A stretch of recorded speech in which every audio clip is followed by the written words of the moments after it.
ఇంతవరకు యోబు చెప్పిన మాటలు, మేఘ సందేశం,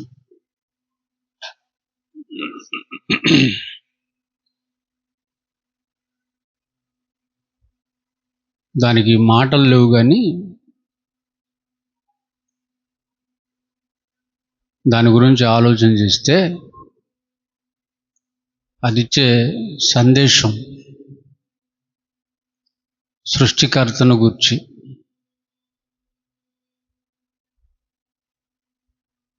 అది మాట్లాడుతుంది.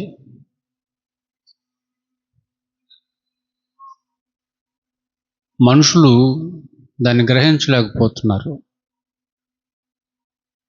వర్షాన్ని వినియోగించుకుంటున్నారు తప్ప దాని వెనకమాల దేవుని ఆలోచన, దేవుని జ్ఞానం,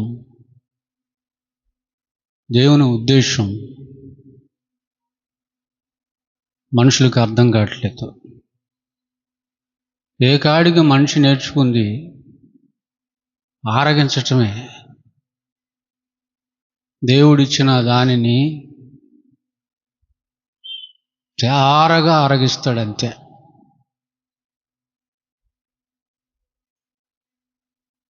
ఆరగించు, ఆరగించటం ఆయనకి ఇష్టమే. ఆయన పిల్లలు ఆరగించాలని ఇచ్చింది. ఆరగించేవారు ఆలోచించాలి. ఆలోచించడం కూడా నేర్చుకోవాలి. ఆరగించడం నేర్చుకున్నావు, 3 పూట్ల బుగ్గలాడించుకుంటూ తినటం నేర్చుకున్నావు, కానీ అసలు ఇది ఎక్కడి నుండి వచ్చింది, ఎలా వచ్చింది, ఎందుకు వచ్చింది, ఎవరివ్వగా వచ్చింది, ఏ ఉద్దేశంతో ఇది ఇవ్వబడింది, వాటి గురించి ఆలోచించలేరు. అందుకే ఆలోచించే సేవకుల్ని దేవుడు లేవనెత్తాడు. ఆ సేవకులు ఒక్క BOEYలో తప్ప ఇంకెక్కడా లేరు. Bible open university India and international, BOUY, ఇందులో తప్ప ఎక్కడ లేరు.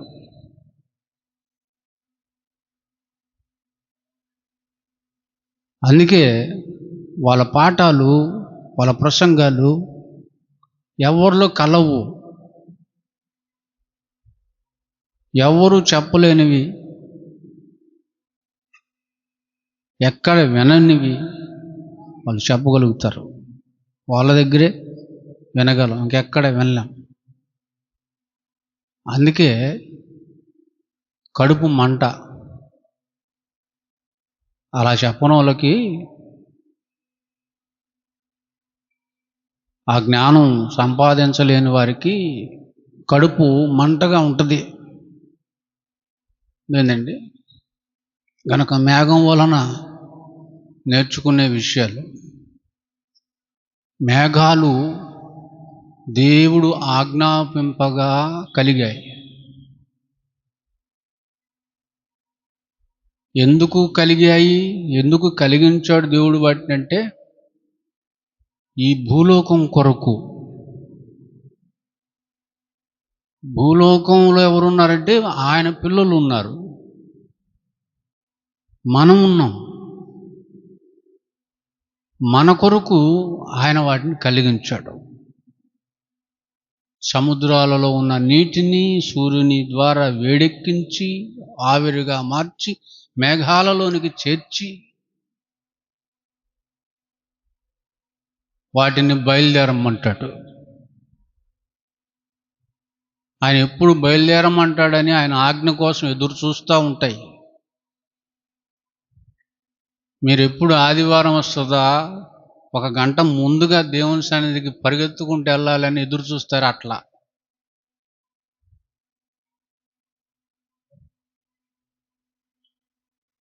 ఎదురు చూస్తూ ఉంటే అప్పుడు ఆయన ఆజ్ఞాపిస్తాడు. అప్పుడు అవి కదిలి వెళ్తాయి. అవి కదిలి వెళ్ళటానికి, అవి స్టార్ట్ అవ్వటానికి దేవుడు మెరుపులను పుట్టిస్తాడు. జనరేటర్ పవర్ లేకుండా ఫ్యాన్ అట్ట తిరిగిద్ది. మరి అవి స్టార్ట్ అవ్వాలంటే పవర్ వల్ల స్టార్ట్ అవుతాయి. ఆ పవరు మెరుపుల్లో నుండి వస్తుంది. అందుకే ఎవరి మీద నా మెరుపు పడిందంటే, పిడుగు పడిందంటే కాలిపోతారు అంతే. అది చెట్టైనా బగ్గున మండిపోతుంది.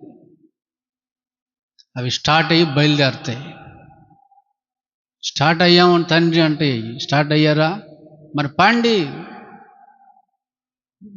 పోవటానికి అవకాశం లేదు. వాటికి ఎట్లా వెళ్తాయి? అందుకని ఆయన గాలిని ఆజ్ఞాపిస్తాడు. గాలి వాటిని తీసుకెళ్ళి, అప్పుడు గాలి వాటిని నెట్టుకెళ్తాయి.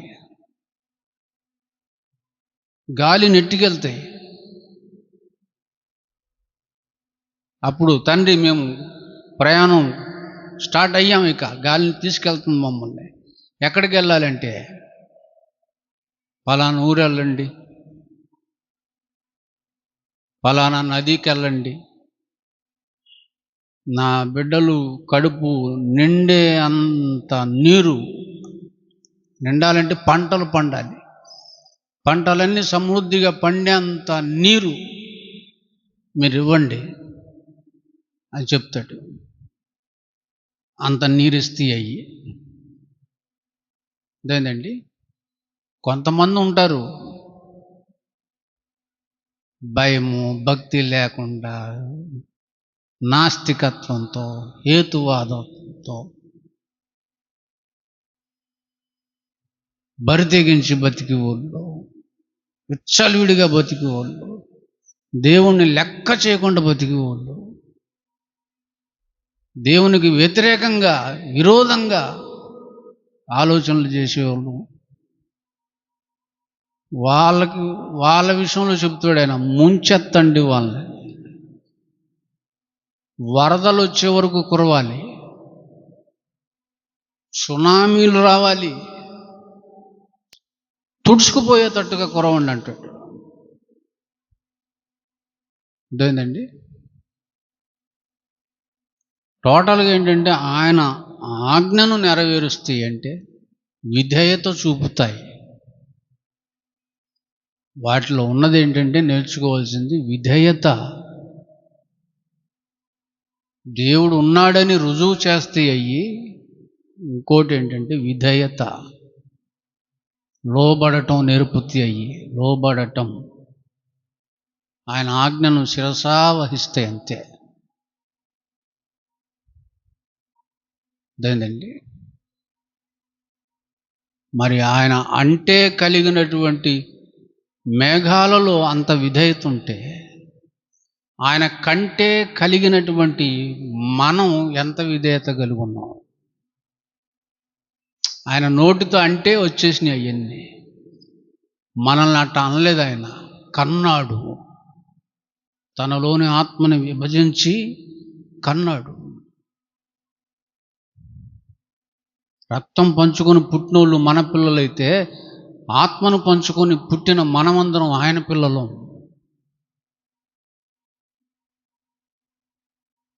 మరి మనం ఎంత విధేయత చూపుతున్నాం?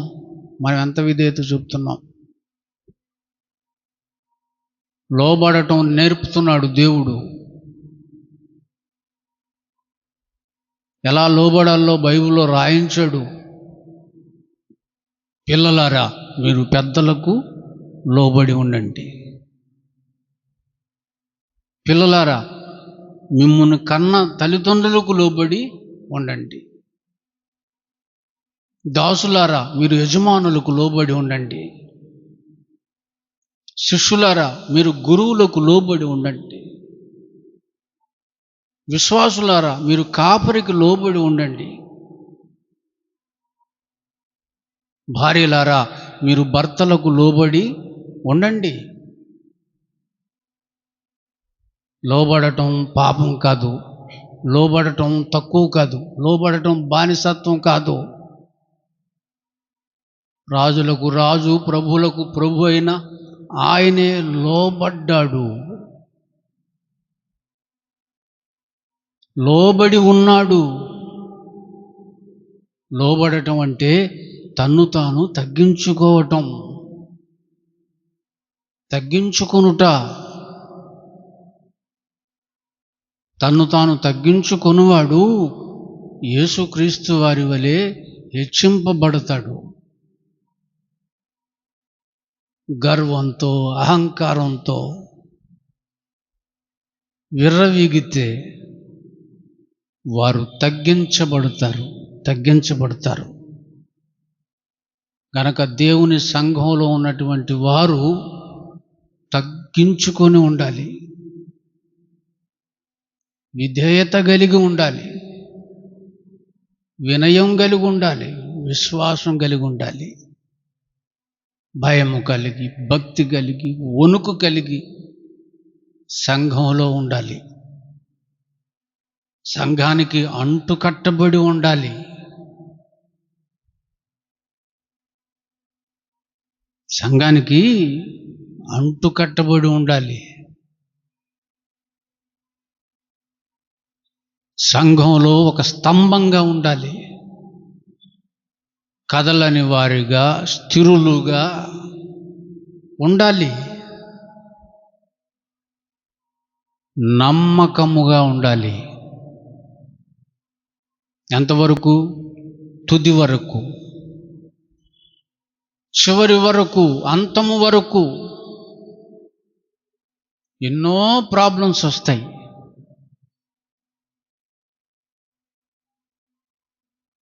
వాటన్నిటినీ సహించాలి, భరించాలి, ఓర్పు కలిగి ఉండాలి. వారే రక్షింపబడతారు. ఉందా మాట? మత్తయి సువార్త 24:12. మత్తయి సువార్త 24:12. అంతము వరకు సహించిన వాడెవడో వాడే రక్షింపబడును, మధ్యలో జారిపోయేవాడు కాదు. తొందరపడి తొలగిపోయేవాళ్ళు కాదు.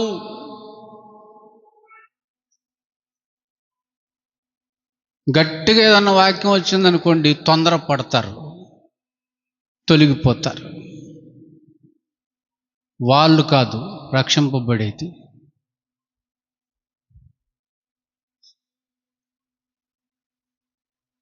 నీతిమంతులు నన్ను గద్దించుట నాకు తైలాభిషేకం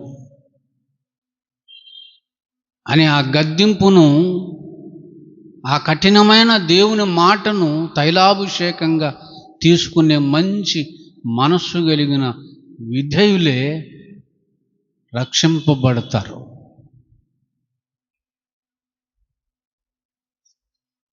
తొందరపడి తొలగిపోయారా? సంఘంలో నుండి జారిపోయారా? సంఘాన్ని వదిలి వెళ్ళిపోయారా? వారు అదృశ్యమవుతారు. అదృశ్యం అంటే ఏంటి? అదృశ్యం అంటే తెలీదా? కంటికి కనిపించకుండా పోతారు. వాళ్ళు మనుషులకి కనబడవచ్చు, కానీ దేవునికి కనబడరు. వాళ్ళు దేవుని దృష్టిలో వాళ్ళు కనుమరుగైపోతారు. ఇందా చదివాం కదా, యోబు గ్రంథం 7:9. యోబు గ్రంథము 7వ అధ్యాయము 9వ వచనం. యోబు గ్రంథం 7వ అధ్యాయము 9వ వచనం. మేఘము విడిపోయి అదృశ్యమగునట్లు మేఘం విడిపోయి ఏమవుతుంది? మేఘం విడిపోయి అదృశ్యమవుతుంది. ఒక గంట ముందు దిట్టంగా పట్టాయి. ఏంటయ్యి? మేఘాలు గంట ముందు చాలా దిట్టంగా పట్టాయట మేఘాలు. మరి ఇప్పుడు ఎటుపోయినాయో తెలీదు. గంట ముందు వరకు మేఘాలు తప్ప ఆకాశం కనపడలేదు. గంట గడిచేసరికి ఆకాశం తప్ప మేఘాలు కనపడట్లేదు. ఏమైపోయినాయి? మేఘాలు అదృశ్యమైపోయాయి. ఎంత వెతికినా కనపడట్లేదు. తొందరపడి సంఘంలో నుంచి తొలగిపోయేవారు కూడా ఎంత వెతికినా కనబడరు. అదృశ్యమైపోతారు. మేఘం విడిపోయి అదృశ్యం అయిపోయినట్టు సంఘం నుండి విడిపోయిన వాళ్ళు కూడా జీవము కలిగిన దేవుని సంఘంలో నుండి, సత్యానికి స్తంభమైన దేవుని సంఘంలో నుండి, సత్య బోధలో నుండి, ఉన్నతమైన ఉపదేశంలో నుండి, వాక్య ప్రకారమైన క్రమము కలిగినటువంటి ఆయన కుటుంబంలో నుండి విడిపోయారా? వాళ్ళు కూడా కనబడరు.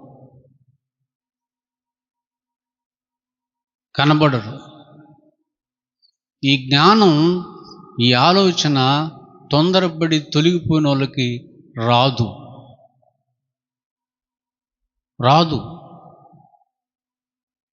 వాళ్ళు ఎన్నాళ్ళు నేర్చుకున్నా రాదు వాళ్ళకి.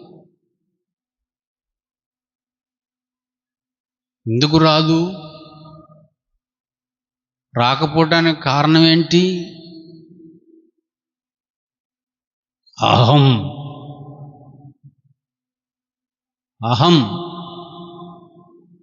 అహంకారం.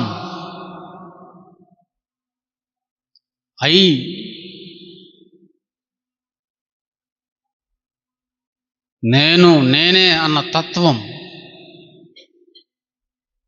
గర్వం.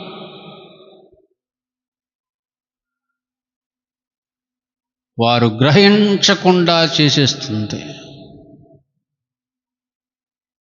వాళ్ళు మారకపోవడానికి, వాళ్ళు మారరు. దానికి కారణం అహం.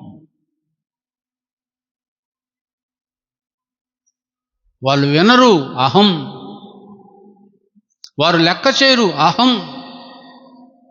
వాళ్ళు పట్టించుకోరు, అహం. దేవుడు చెప్పింది చేయరు, అహం.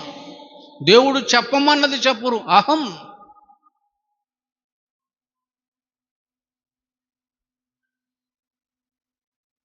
వాళ్ళు చేసేది ఏంటంటే పాపం. కారణం అహం. అహంతోనే పాపం చేస్తారు. నన్నెవరేం చేస్తారు? నన్నెవరేమంటారు?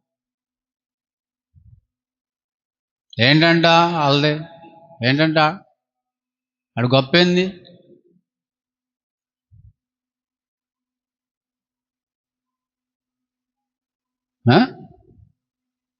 ఎందులో గొప్పాడు? నీకు ఆడ తప్ప ఎవరు లేరు అనుకున్నాడు. ఎన్ని అహంతో కూడినటువంటి మాటలు. చాలామంది అహంకారులు ఉంటారు, గొలియాతులాగా. ఏం చూసుకొని అహం? ఏదో ఉంటుందండి, ఏదో ఉంటుంది. గొలియాతు దేన్ని చూసుకొని అహంకారంతో మాట్లాడాడు? జీవము గల దేవుని ప్రజలను తిరస్కరించాడు. ఎంతరా మీరని మాట్లాడాడు. శపించాడండి ఇశ్రాయేలుల్ని. ఎందుకంత అహంతో మాట్లాడుతున్నాడు వాడు అంటే, ఏదో చూసుకొని వాడు ఎత్తెంత 6 జానెల 6 మూరల జానెడు ఎత్తు. చూడాలి వాడిని. ఆ ఎత్తు చూసుకొని అహం.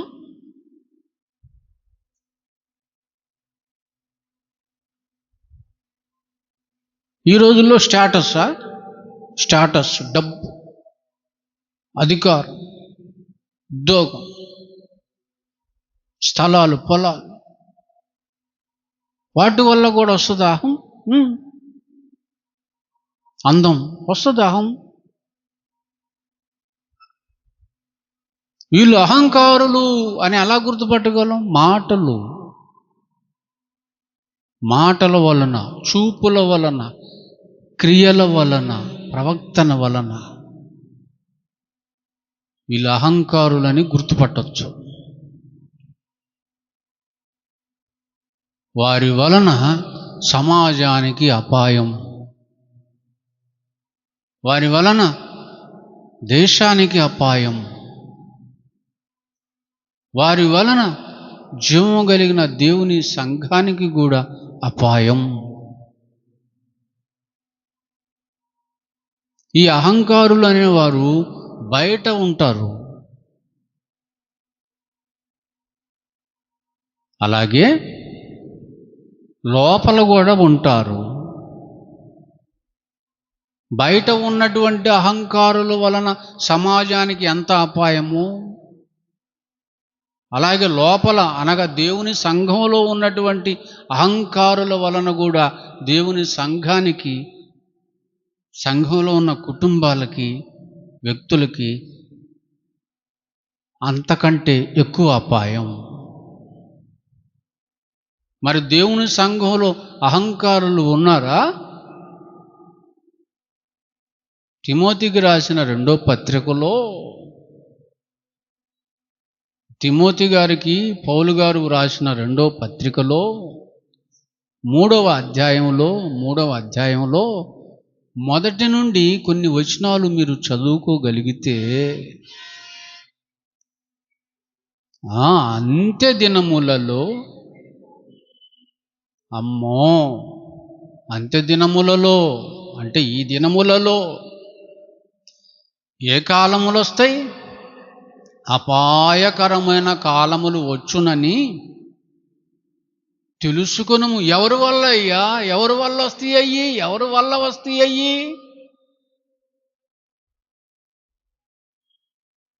అపాయములు వస్తాయా? ఎవరి వలన వస్తాయి? మనుషుల వలన. ఏ మనుషులు? క్రైస్తవుల గురించే కదా ఇది, క్రైస్తవులకే కదా రాయబడింది ఈ పత్రిక. ఏ మనుషుల వలన అపాయాలు వస్తాయి? స్వార్థప్రియుల వలన.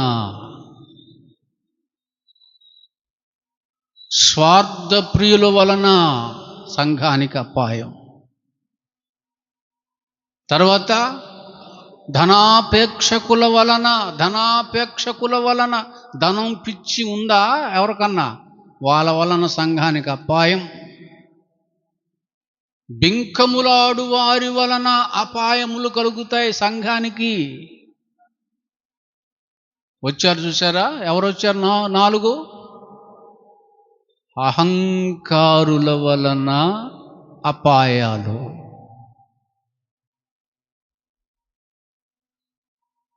ఎవరికి? సంఘానికి. ఇది క్రైస్తవులను గురించి చెప్పాడు. అసలు దేవుని పిల్లల్లో అహమేంది? దేవుని పిల్లల్లో అహం ఉండొచ్చా?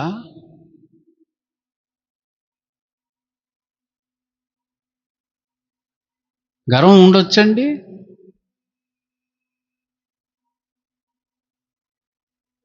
ఈ మొదటి వచనం నుండి 5వ వచనం వరకు రాయబడిన మాటల్లో బోలెడు మంది ఉన్నారు. బోలెడు మంది చదువుతారా లిస్టు?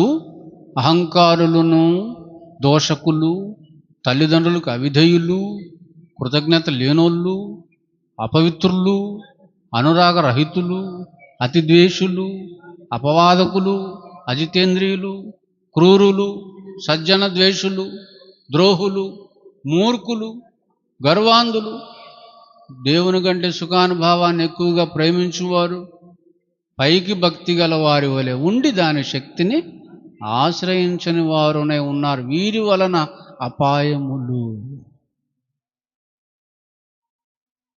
ఇవన్నీ లక్షణాలు.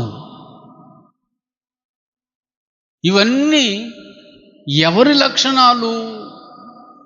అపవాది లక్షణాలు. ఇవి దేవుని లక్షణాలు కాదు, అపవాది లక్షణాలు. ఇప్పుడు మొదటి లక్షణం చెప్పు, స్వార్థం. ఇది ఎవరి లక్షణం? తర్వాత ధనాపేక్ష ఎవరి లక్షణం? చదవండి. బెంకమలాడటం, గొడవలు, సాడీలు, మాట తప్పటం, ఇవన్నీ అపవాది లక్షణాలా? అహం ఎవరి లక్షణం? అపవాది. ఇంకా ఇక చదువుకోండి, అవన్నీ ఎవరి లక్షణాలు? అపవాది లక్షణాలు. ఈ అపవాది లక్షణాలు దేవుని పిల్లలకు ఉండొచ్చా? ఉండొచ్చా? ఉంటే ప్రమాదం. వారికి ప్రమాదమే, వారి వలన సంఘానికి కూడా ప్రమాదమే. అందుకే ఈ లక్షణం ఎవరిలో బయటపడుతుందో వాళ్ళని వెంటనే బయటికి నెట్టేయాలి. ఇప్పుడు చెప్పండి, ఎలీషా కరెక్టా కాదా? ఎలీషా అనేవాడు రైటా కాదా చెప్పండి. ఇప్పుడు ఎవరిలో అయితే ఈ అపవాది లక్షణాలు ఉంటాయి, కానీ బయటికి రావడానికి టైం పట్టింది. బయటికి రాగానే ఏం చేయాలి సేవకుడు?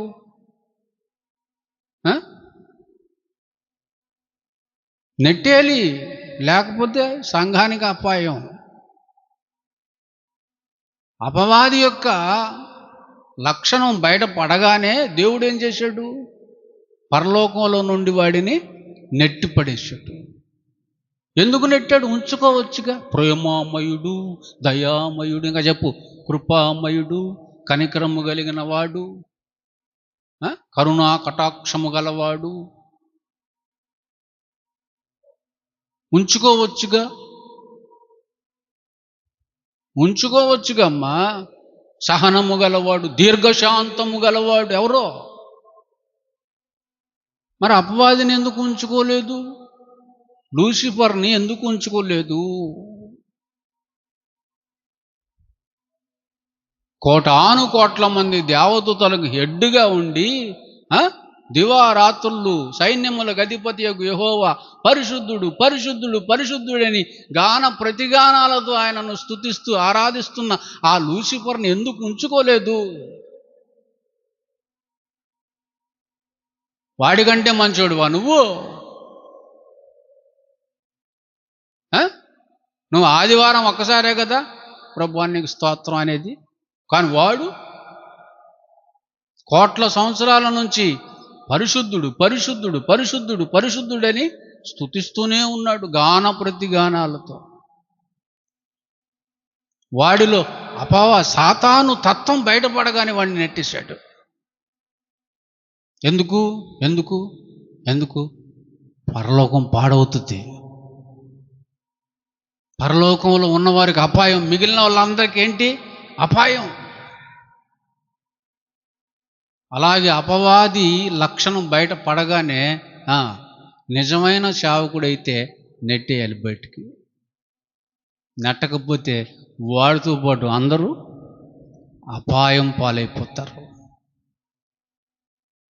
కనుక అపవాది లక్షణాలు అనేవి సంఘంలో ఉన్న దేవుని పిల్లల్లో ఉండకూడదు. ఉండకూడదు. ఆయన పిల్లల్లో ఆయన లక్షణాలే ఉండాలి. ఆయన లక్షణాలు ఏంటి? ప్రేమ. దేవుడు ఏమై ఉన్నాడు? ప్రేమ,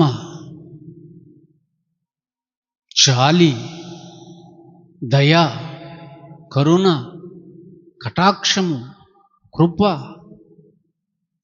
త్యాగం, తగ్గింపు, సహనం, సమాధానం. ఇవన్నీ ఎవరి లక్షణాలు? దైవ లక్షణాలు. ఈ లక్షణాలు ఉండాలి ఎవరిలో? దేవుని పిల్లలు. అహంకారం అనేది ఉందా? అయిపోయినట్టే. పతనం ప్రారంభమైనట్టే. పతనం ప్రారంభమైనట్టే. వాళ్ళని దేవుడు ఊరుకుంటాడా? ఊరుకుంటాడండి? అస్సలు ఊరుకుంటాడా? ఉండకూడదు అని దేవుడు ఆజ్ఞాపించినప్పుడు ఉంటే ఏమైనా ఊరుకుంటాడా? అస్సలు ఊరుకోడు. అస్సలు ఊరుకోడు.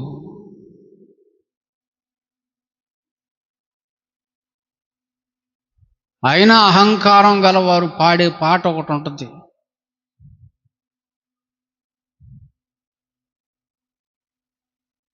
చాలా బాధేస్తుంటుంది అట్టాటి పాటలు విన్నప్పుడు నాకు.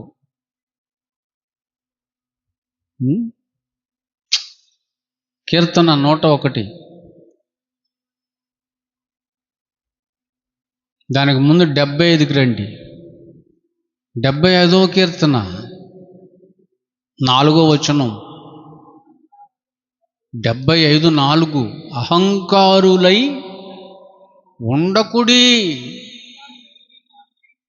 ఉండకండి. అహంకారులుగా ఉండకండి.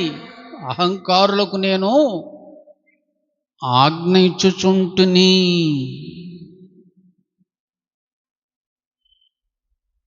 ఒకవేళ ఉంటే దేవుని ఆజ్ఞను పక్కకు పెట్టి పక్కకు నెట్టి అహంకారాన్ని ప్రదర్శిస్తే ఏమవుతుందని చెప్పాడు? చదవండి. ఏమవుతుంది?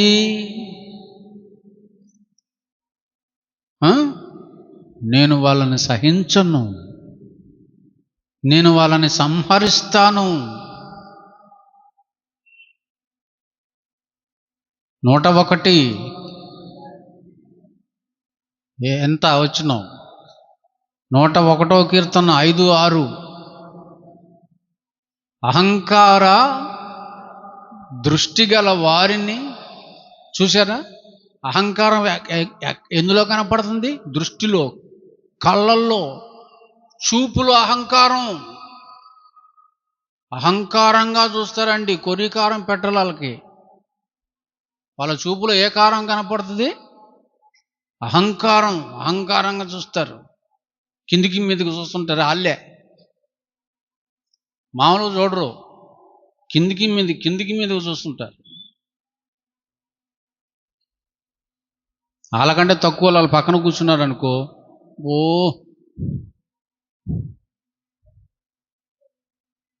కొంతమంది ఉన్నారు దౌర్భాగ్యులు. ఇక్కడలే కొంచెం వేరే చోట కూర్చుంటావా? ఎందుకంటే ఖాళీగానే ఉందిగా.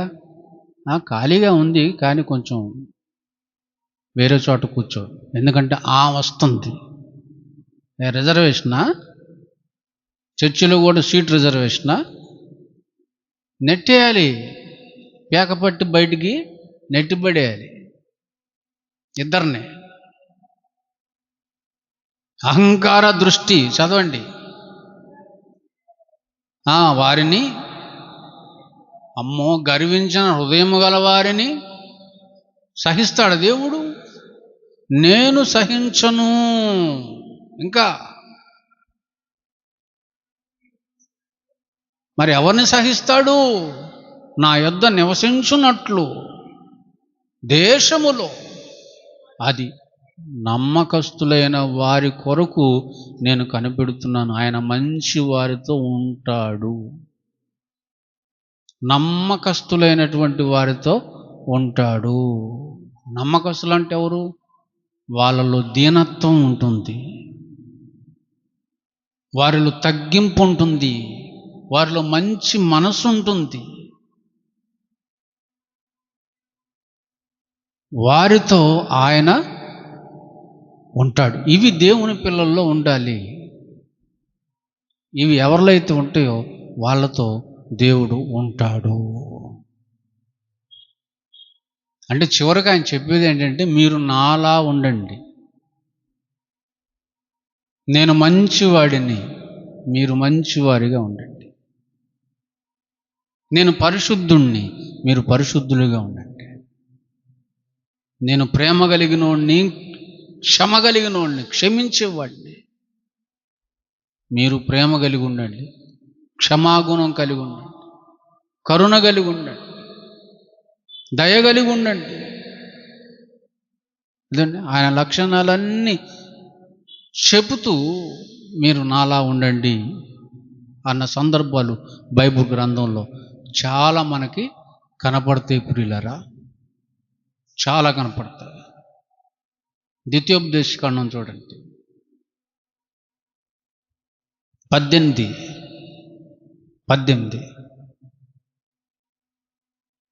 20 వచనం.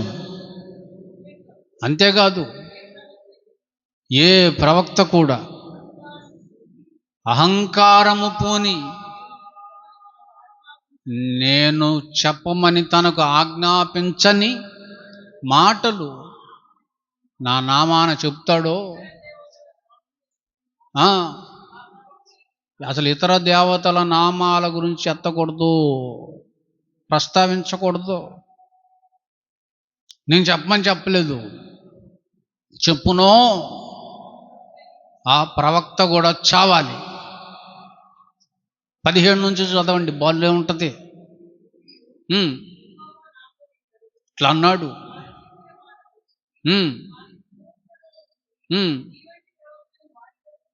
అంటే మోషేతో మాట్లాడుతున్నాడు. మోషే లాంటి ప్రవక్తను పుట్టిస్తానంటున్నాడు, ఉంచుతాను. నేను అతనికి ఆజ్ఞాపించిన యావత్తు అతడు వాళ్ళతో చెప్తాడు. నేను చెప్పిన మాటలే అతడు చెప్తాడు.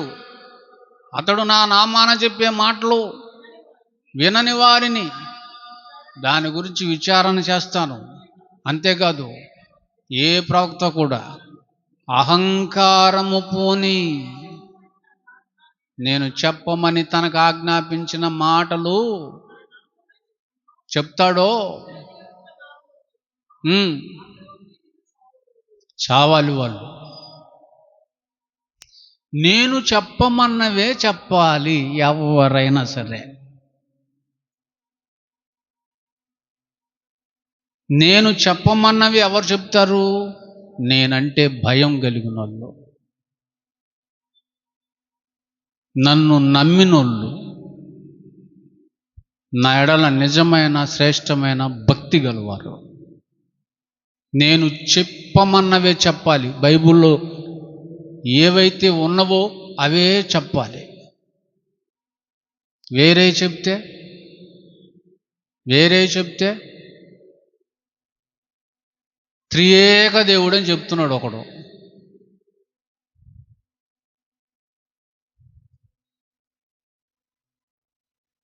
అది దేవుడు చెప్పమన్నమాట.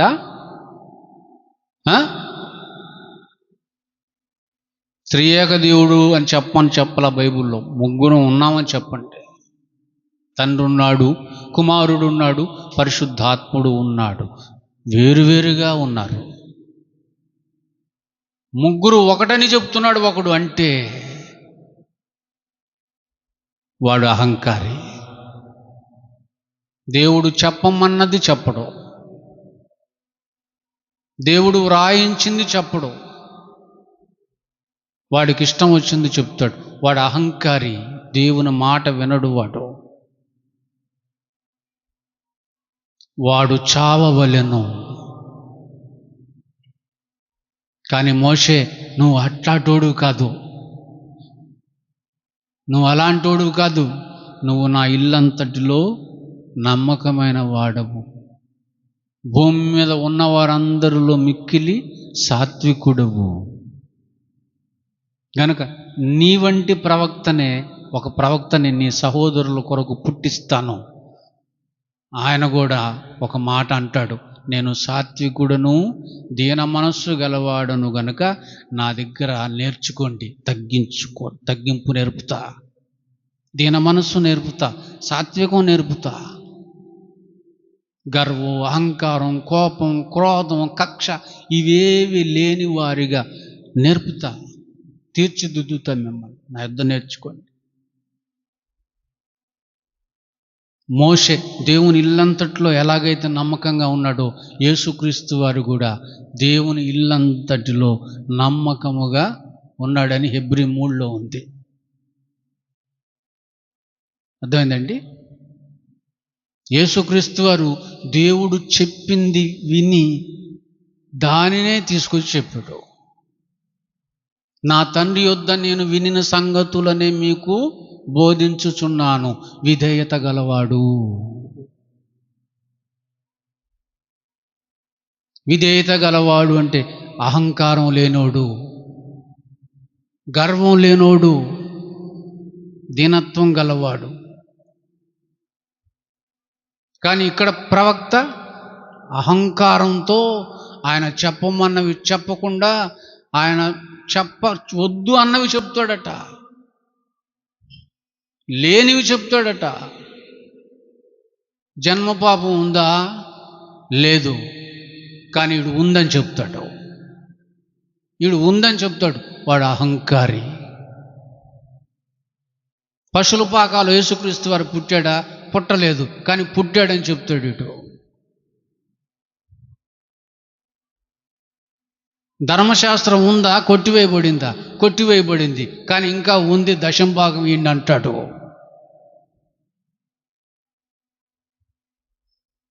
ఇంకా పండగలను ఆచరిస్తారు,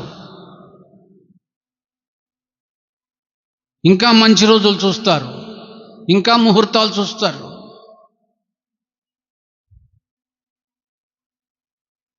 దేవుడు చెప్పమన్నదేంది?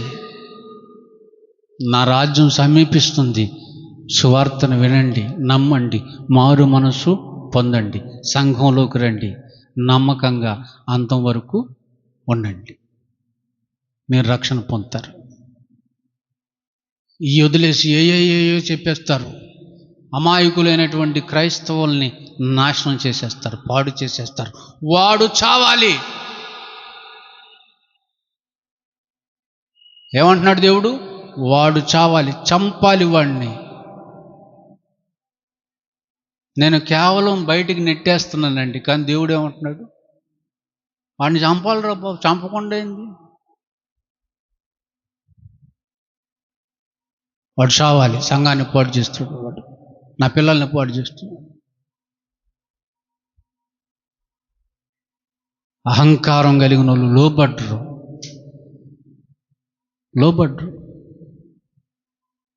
అది లోబడనివ్వదు. అహం లోబడనివ్వదు. చావాలి, వాళ్ళని చంపాలంటున్నాడు. వాళ్ళు దేవునికి అసహ్యులు. వాళ్ళు బతకాలని దేవుడు కోరుకోడు. వాళ్ళు తొందరగా పోవాలని కోరుకుంటాడు. సామెతలు 6, వాళ్ళంటే ఆయనకి ఇష్టం ఉండదు. 6వ అధ్యాయం 16 వచనం, 16, 17.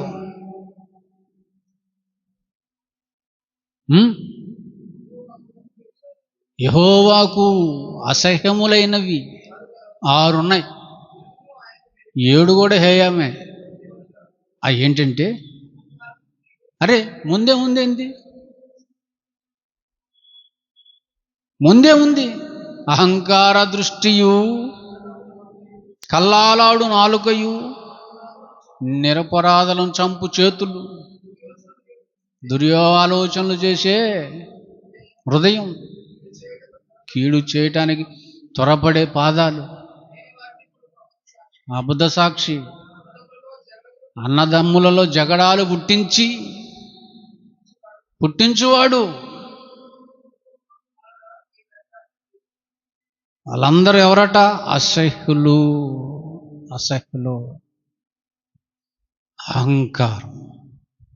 అహంకార దృష్టి అంటే అహంకారంతో చూచే చూపు, మాట, ప్రవక్తన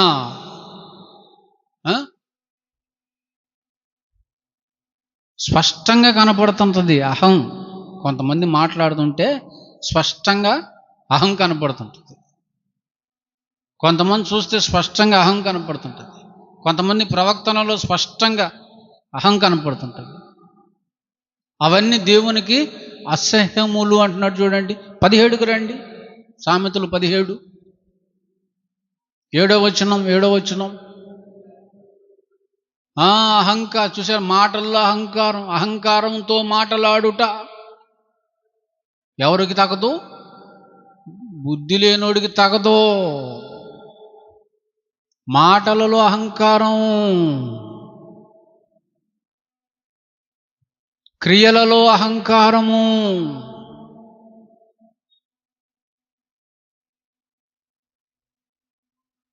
ఈ అహంకారం అంటే పాత నిబంధనలో పడదు, క్రొత్త నిబంధనలో కూడా పడదు.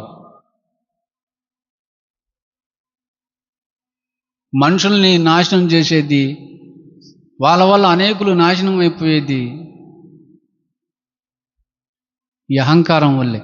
ఇది అపవిత్రమైనది. ఈ అహంకారం అనేది ఒక మనిషిలోకి వచ్చిందంటే, సంఘంలో ఉన్నటువంటి ఒక మనిషిలోకి ఈ అహంకారం అనేది వచ్చిందంటే ఆ వ్యక్తిని అపవిత్రునిగా చేసేస్తుంది. పవిత్రుడుగా ఉన్న వ్యక్తిని అపవిత్రుడిగా చేసేస్తుంది. అది చెడ్డది అన్నాడు. ఎవరు? అది చెడ్డది. యేసుక్రీస్తు వారు చెప్పాడు. మార్కు సువార్త 7వ అధ్యాయం 20వ వచనం నుండి. మార్కు సువార్త 7వ అధ్యాయము 20వ వచనం నుండి, మనుషుని లోపల నుండి బయలు వెల్లునవి మనుషుణ్ణి అపవిత్రపరుచును. లోపల నుండి అనగా మనుషుల హృదయములో నుండి దురాలోచనలు, జారత్వాలు, దొంగతనాలు, నరహత్యలు, వ్యభిచారం, లోభాలు, చెడుతనం, కృత్రిమం, కామవికారం, ఆమత్సరం, దేవదూషణ, ఏం భావం? అహంభావము, అవివేకం వచ్చును. ఏంటంట ఈ అహంభావం అనేది ఏంటి? మంచిదా చెడ్డదా? చెడ్డది. మనుషుల లోపల నుండి వచ్చి మనిషిని ఏం చేస్తాయి? అపవిత్రపరుస్తాయి. అపవిత్రులు అయిపోతారు వాళ్ళు. కానీ పైకి ఎలా ఉంటారు వీళ్ళు? ఇన్ని లోపలు పెట్టుకొని పైకి భక్తి గల వారి వలె ఉందా? చదివామా ఆ మాట? పైకి భక్తి గల వారి వలె ఉంటారు. వైట్ అండ్ వైట్ వేసి పెద్ద బైబుల్ పట్టుకుంటారు, పెద్ద ముసుగు కూడా వేస్తారు, పెద్ద మోకాళ్ళు కూడా వేస్తారు.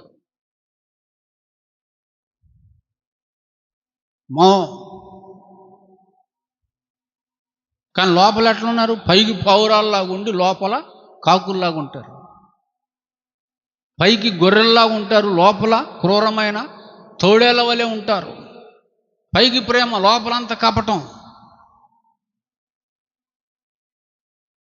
లోపల ఇన్ని పెట్టుకుంటారు, పైకి బ్రహ్మాండంగా కనపడతారు. వీళ్ళెవరిల్లు? అపవిత్రులు. లోపల ఉండాల్సింది ఈ కాదు. లోపల ఉండాలి అని దేవుడు కోరుకున్నవి ఇవి కాదు. లోపల ఉండాల్సింది ఆయనకు సంబంధించిన ఆత్మ సంబంధమైన ఉండాలి. అంతరంగంలో ఏముండాలి? అంతరంగంలో ఆయన కోరుతుంది ఏంటి? సత్యము. అంతరంగములో నీవు సత్యమును కోరు దేవుడవు. మనిషి పైవేషమును నీవు లక్ష్య పెట్టవు. మనిషి యొక్క అంతరంగాన్ని లక్ష్య పెడతాడు. విరిగి నలిగిన హృదయం ఉండాలి. ఆయన కొరకు, అనేకుల కొరకు విరిగి నలిగే హృదయం ఉండాలి.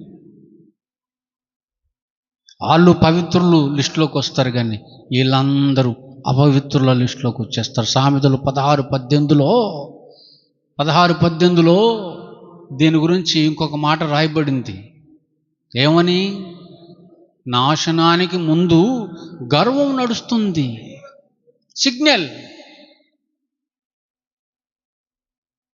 నాశనానికి ముందు సిగ్నల్ వస్తుంది, సూచన కనబడుతుంది. వర్షం పడుతుంది అంటానికి సూచనలు కనపడతాయా? ఈరోజు ఇప్పుడు వర్షం పడిద్ది, కాసేపట్లో వర్షం పడిద్ది అంటానికి సూచనలు కనపడతాయా? కనపడవా? మబ్బులు పట్టడం, చల్లని గాలి రావటం, ఉరుములు మెరుపులు, ఇవన్నీ ఏంటి? సూచనలు. ఏం రావటానికి? వర్షం వస్తుంది అని సూచనలు. అలాగే ఈ వ్యక్తికి నాశనం ప్రారంభమైంది, వీడికి నాశనం అయిపోతారు వీళ్ళు అనటానికి సూచన ఏంటి? గర్వం. అది ముందు నడుస్తుందట. గర్వం ముందు నడుస్తుంది. ఎందుకు నడుస్తుంది ముందు? నాశనం చేయటానికి. గర్వం అనేది వచ్చిందా, నీకు కౌంట్ డౌన్ స్టార్ట్ నాశనానికి. నాశనానికి ముందు నడిచేది గర్వం. తర్వాత పడిపోవుటకు ముందు నడిచేది అహంకారమైన మనస్సు. అహంకారమైన మనస్సు నాశనానికి ముందు కనిపించేది ఏంటంటే అహంకారం. ఇది ఉండకూడదు. ఇది గనక ఎవరిలన్నా ఉందంటే వాడు ఏమవ్వాలనుకుంటాడు దేవుడు?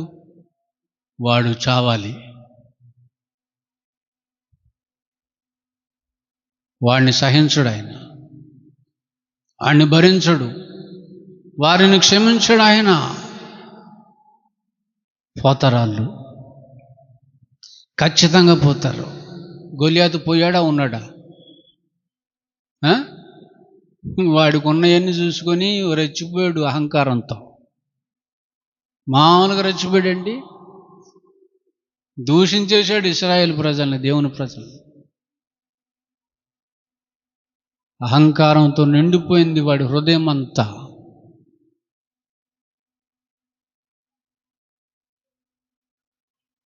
చిన్నోడు కొట్టిపడేశాడు అంతటోడిని.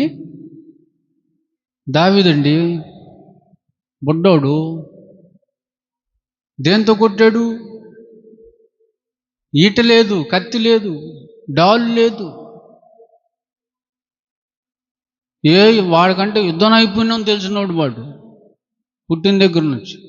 ఈయనకి ఏ నైపుణ్యం తెలీదు, గొర్రెలు కాసుకోవడం తప్ప, పాటలు పాడుకోవడం తప్ప.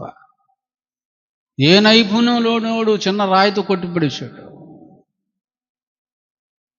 కారణం ఏంటి? కారణం హృదయం. హృదయం హృదయం వాడి హృదయం అంతా అహంకారంతో నిండిపోయి ఉంది. దావీదు హృదయం అంతా దేవునితో నిండిపోయింది. వెలుగుతో, దేవుడంటే వెలుగు, వెలుగుతో నిండింది. దేవుడంటే ప్రేమ, ప్రేమతో నిండింది.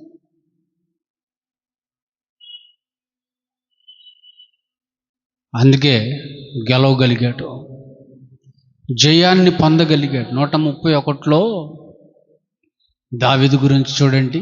131 కీర్తన మొదటి వచనం. 131 కీర్తన మొదటి వచనం. యెహోవా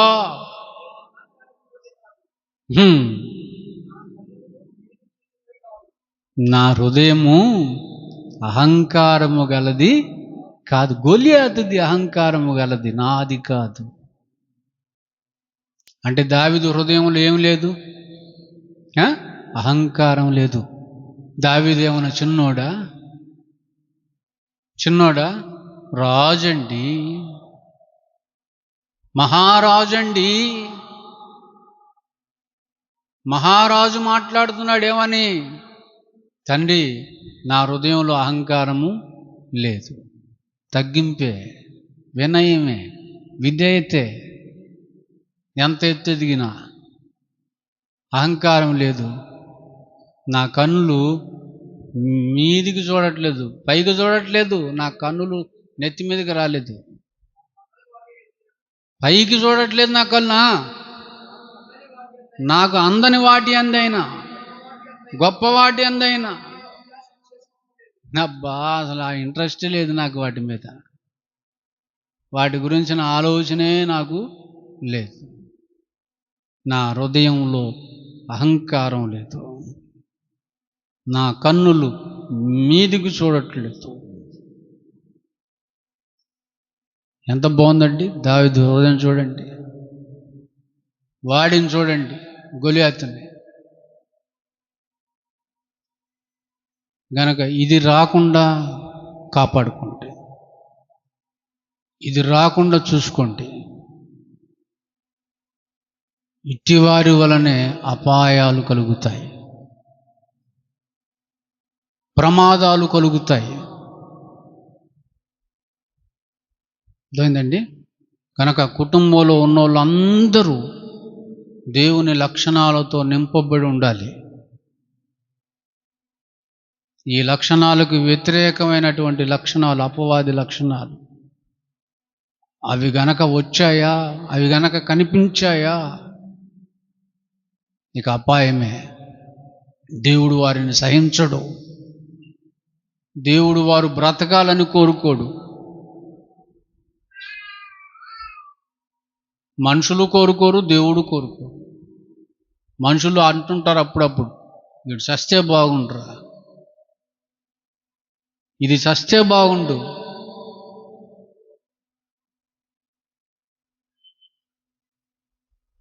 దేవుడు ఎవరి విషయంలో కోరుకుంటున్నాడు? అహంకార దృష్టి, అహంకార మాటలు, అహంకార ప్రవర్తన, అహంకార చూపు, అహంకార క్రియలు.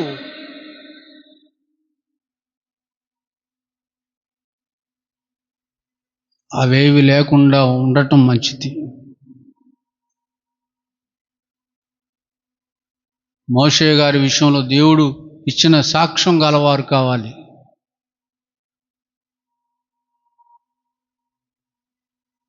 ఈ చర్చిలో ఉన్నటువంటి వారి మీదికి దేవుని కనుదృష్టి రావాలి, దేవుని కృప రావాలి, ఆయన కనికరం రావాలి, ఆయన దయ రావాలి. అంతేగాని ఆయన ఉగ్రత రాకూడదు, ఆయన కోపం రాకూడదు. కనుక ఉంటే సరి చేసుకోవటం మంచిది, ఒప్పుకోవటం మంచిది, విడిచిపెట్టడం మంచిది, ఆయన కనికరమును పొంది నడుచుకోవటం మంచిది.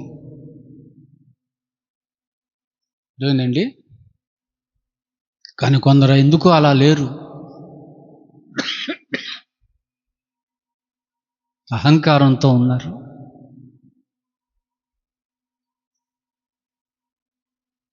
లోబడట్లేదు. ఎంత విన్నా మారట్లేదు.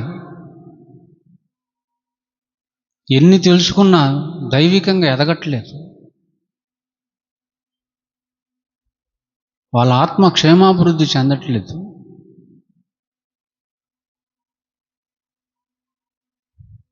ఇవన్నీ అపవాది లక్షణాలు కదా.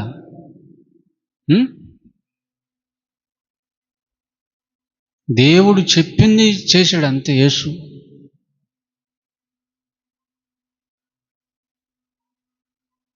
యేసు చెప్పింది చేశారు అపోస్తులు. అపోస్తులు చెప్పింది చేసింది ప్రారంభ సంఘం.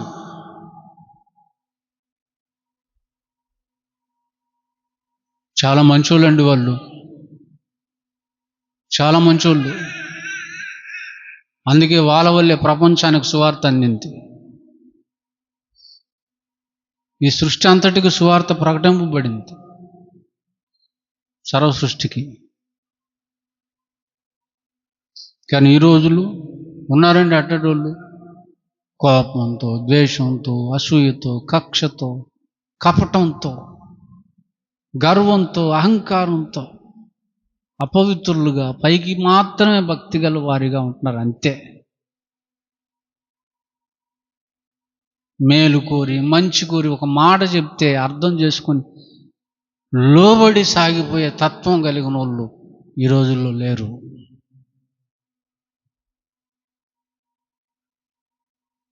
ఏదో ఒక నింద మోపుతారు, కాని వాటిని లేని వాటిని పుట్టించి చెప్పి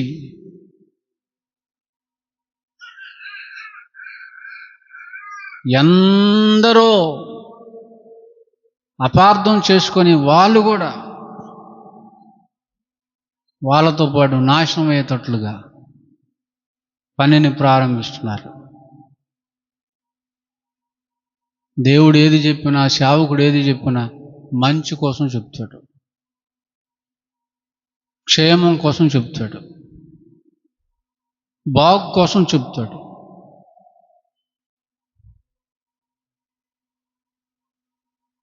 ఖచ్చితంగా చెప్తాడు, ఇలా ఉంటేనే పరలోకం, అలా లేకుంటే నరకమే అని. మంచి ఎక్కే స్థితి లేదు. యేసుకుమారు ప్రార్థనకి రమ్మని అడిగితే ఏమన్నాడు? రానన్నాడు. రానన్నాడు.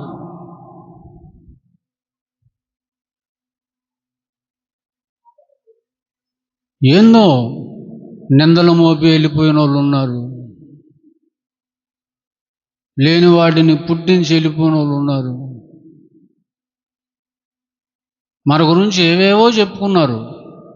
మరి అడుగుతారు కదా, అంత మంచి స్థలంలో నుండి ఎందుకు వచ్చామని అడుగుతారు కదా. అడిగినప్పుడు మరి ఏదో చెప్పాలి కదా. లేని వాటిని చెప్తే వాళ్ళకి ఎంత ప్రమాదం అర్థం కావట్లేదు. ఇక్కడ నుంచి ఒక వ్యక్తి వెళ్ళిపోయారు బయటికి, ఒకళ్ళు వెళ్ళిపోయారు అంటే బయటికి, దానికి కారణం ఉంటుంది, వాక్య సంబంధమైన కారణం ఉంటుంది, దైవ సంబంధమైన కారణం ఉంటుంది.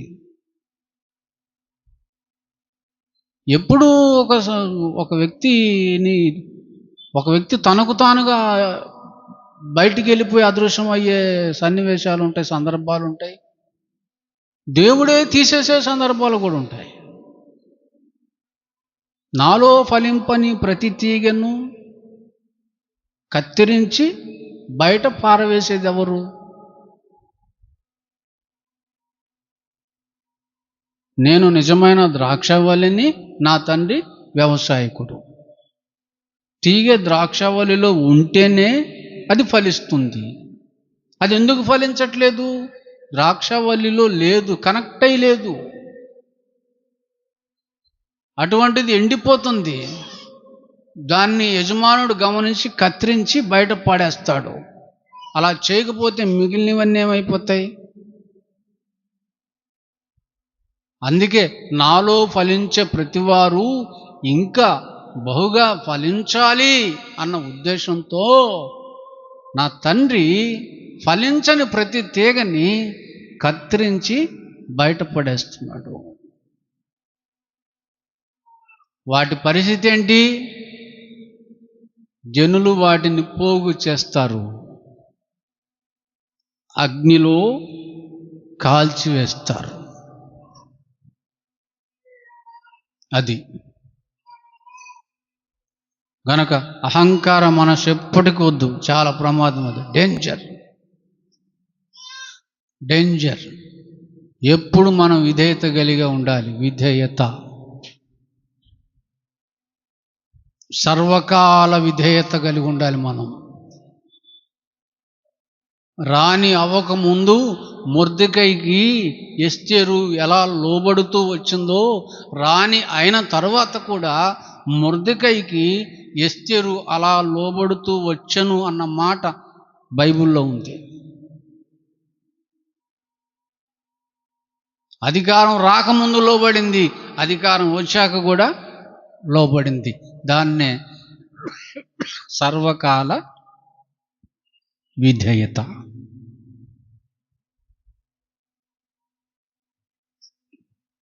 ఆ లక్షణం దేవునికి, ఆయన పిల్లలైన మీలో కూడా ఆ లక్షణమే ఎప్పటికీ కనపడాలి. ఎప్పటికీ అయిందండి, ఎప్పటికి కనపడేటట్టు చూసుకోండి.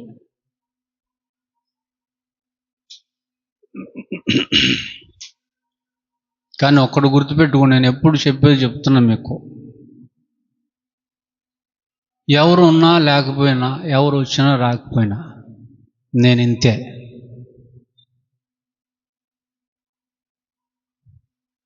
నేను ఇంతే. నా బోధ మారదు, బోధ మార్చను నేను. నాకు ప్రజలే కావాలనుకుంటే ఇప్పటికీ గుంటూరులోనే 1000 సంఘాలు కట్టేవాడిని. ఏపీ మొత్తం కాదు, గుంటూరులోనే 1000 కట్టేవాడిని. నాకు కావాల్సిన సంఖ్య కాదు, సత్యం. సత్య సంబంధులు కావాలి, సత్యం కోసం నిలబడేవాళ్ళు కావాలి, సత్యం కోసం చిత్రహింసలైనా పడేవాళ్ళు కావాలి. ఏందండి? అంతే. ఖండించటం, గద్దించటం, బుద్ధి చెప్పటం. ఖండించే, గద్దించే, బుద్ధి చెప్పే సేవకుని కంటే ప్రేమ కలిగినోడు భూమి మీద లేడు. ఖండించేవాడు, గద్దించేవాడు, బుద్ధి చెప్పేవాడే ప్రేమ గలవాడు.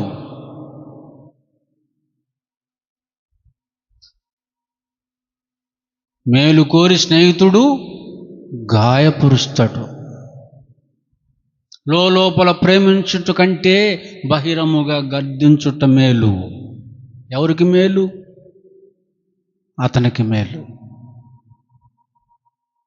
నేను పగవాడినైతే లెక్కలేనంత ప్రేమ చూపిస్తా, లెక్కలేనని ముద్దులు పెడతాడట వాడు. పగవాడు లెక్కలేనని గనక పగవాని ఇంట క్రొవ్విన ఎద్దు మాంసం తినట కంటే ప్రేమ గల చోట ఆకుకూరతో భోజనం చేయటం ఉత్తమమైన పని. అదేంటంటే